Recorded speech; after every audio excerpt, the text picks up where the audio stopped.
This is the Pretoria Magistrates Court, where all of us, the media, have been camped out, literally, on the pavement. As you can see, they're just wires and cameras and lights all the way along this pavement, satellite dishes all the way down there, generators constantly going off, and of course we're right next to a rather busy road.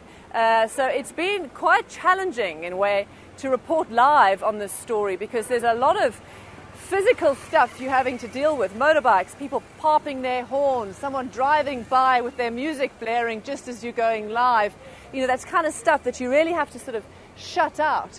You can hear the sirens coming past me, and this, in a way, is a story that is going to define this nation. They're okay with the sirens.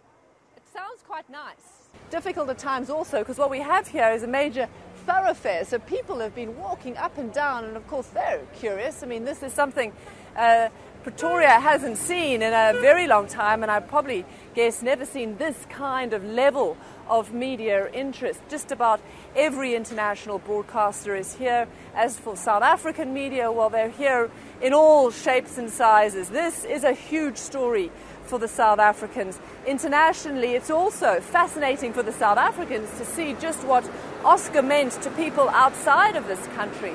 There's also a lot of soul searching. Is why do we need all of this? It's one murder when there's so many murders of women in this country. What is it that makes this one special? And there are a whole lot of reasons for that, of course, as people have talked about how Oscar Pistorius was such a role model, how Riva Steenkamp was so beautiful, and also, of course, the celebrity. Does that make them more special? Why are we all here covering it? And there are merely reasons for it. But either way, at its most basic level, this is just a human tragedy that I think has touched a lot of people around the world.